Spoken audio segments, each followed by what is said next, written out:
Hey everybody, Chris Coverness here. My friends call me Kubby, and this is the Kubby Show, where I dive into some serious topics on marketing, business, and social media to give you the tools and the tips you need to grow your business and grow it fast.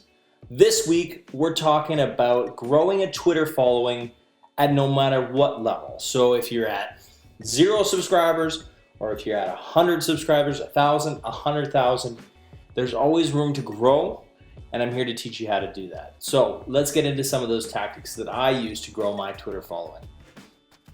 The number one thing that we need to cover before we talk about anything is why you want to grow your Twitter following.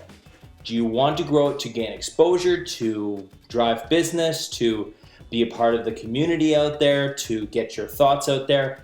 Great. I love that. That's the way you should work it. But if you're out there to scam the system, if you're a spammer, if you're a bot, if you're trying to set up some sort of, drug ring on Twitter, which, might work, or if you're ISIS, I guess ISIS is on Twitter, please think twice about this, especially if you're ISIS. Twitter is like any social media. You get what you put in, and if you put in love, and you put in time, and you put in effort, and you put in good intention, then that all comes back to you. So I really applaud any business person, or any person for that matter, that are on these communities to do that. If you're not there to do that, if you're there to scam, please turn this video off, go somewhere else. I just don't get it. So after that's been said, the number 2 thing that I do to grow a following is put out good content. Now this might be something that you say, well, that's a given, but I see so many people that don't follow this rule. Now, it doesn't mean that you have to put out your own original content all the time. That's not what I'm saying. What I'm saying is that you have to find your audience, find out who you want to touch, and provide good content that fits that. If you're kind of all over the place, if you're providing, it depends on what you're into, but if you're into video games, and you're into Star Wars, and you're into marketing, it's okay that you share things like that. It's okay that you share those 3 things, but you just have to know your limits on those things. You have to sort of box them in and say, okay, well, I'll do, most of my audience is going to be marketing people and I want to use it for business. Or say you're a huge Star Wars fan and you want to grow a Star Wars community, then that's what you would post, right? You can always sprinkle in things of your personality, things that are about who you are, but you just have to think a little about the ratio, okay? So think a little bit about that. Personally, me, I do mostly marketing, mostly business. I would say maybe 10% of what I post is a personal. 10%, maybe even 2% is about the Dave Matthews Band, because I'm a huge Dave Matthews Band fan.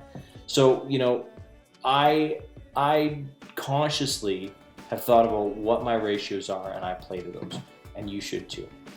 The third thing, let's go back. Let's talk more about good content, because you can find good content, and what I do to find good content is just search the web, look on good blogs, read a lot, find the good content, find other thought leaders in your space that have good content, follow them, see what they're posting, post similar things, maybe have an angle on it that's different.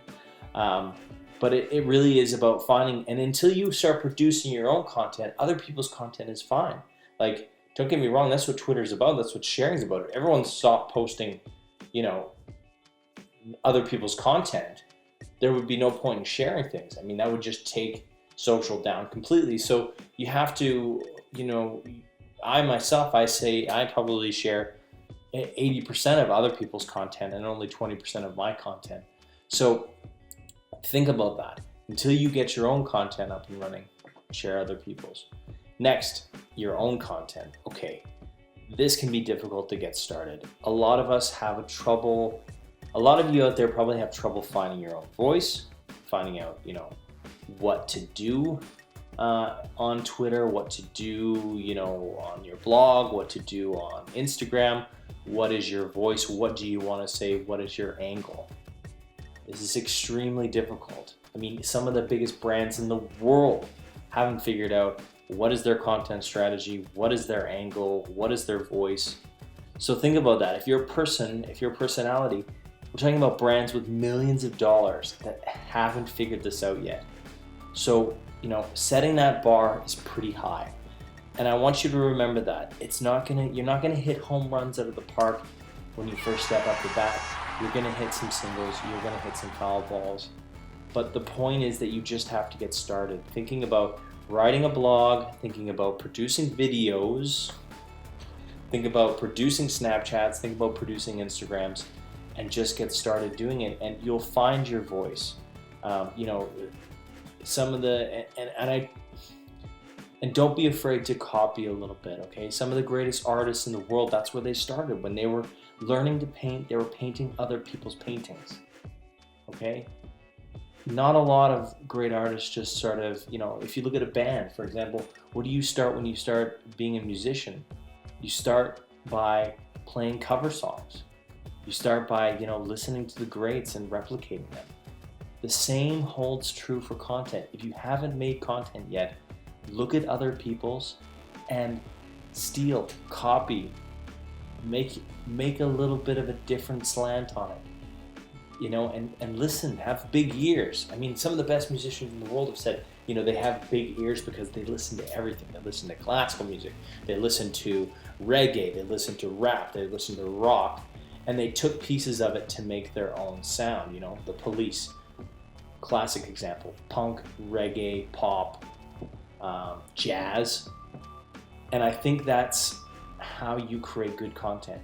You have big ears, big eyes, and you listen and learn from the pros and make your own voice. It'll come.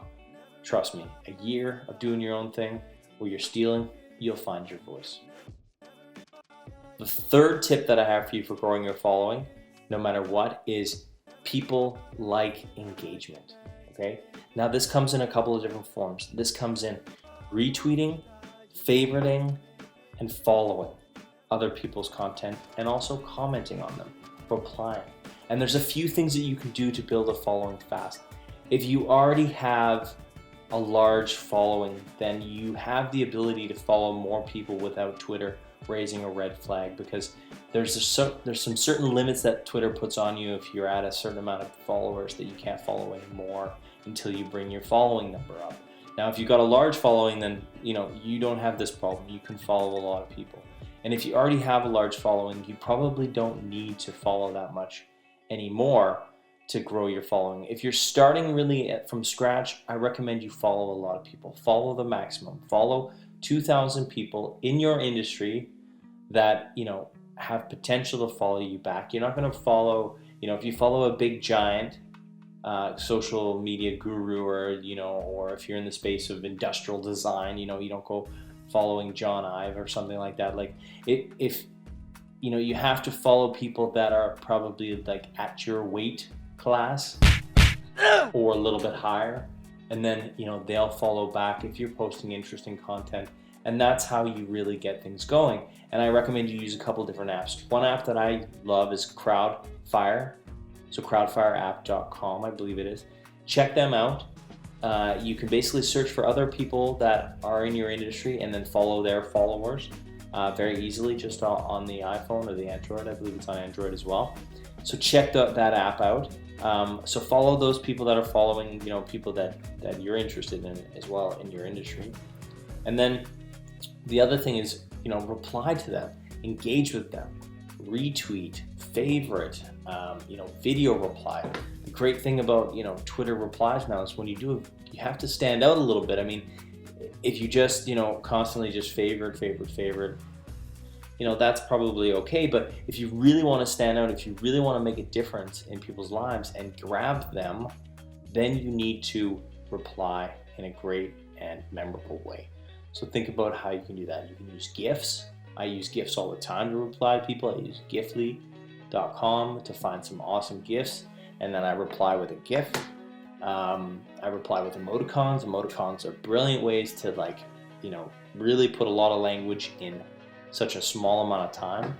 So think about that. And think about just following up with people. So instead of once you've hooked somebody in your net, and they're your follower, just don't ignore them.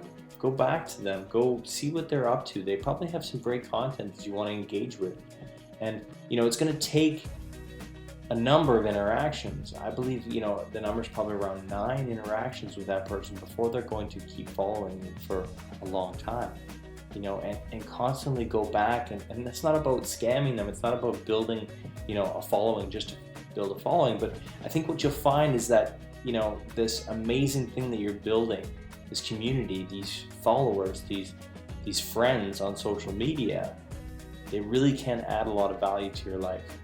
And that's a core point, is that, if you're out there just to build a following, you're not going to get much out of it. But if you're there to build a following so that you can engage with people and get them to engage with your content and to learn and to grow and to build something incredible, then my 3 points here will help you get there. So I want to thank you for watching.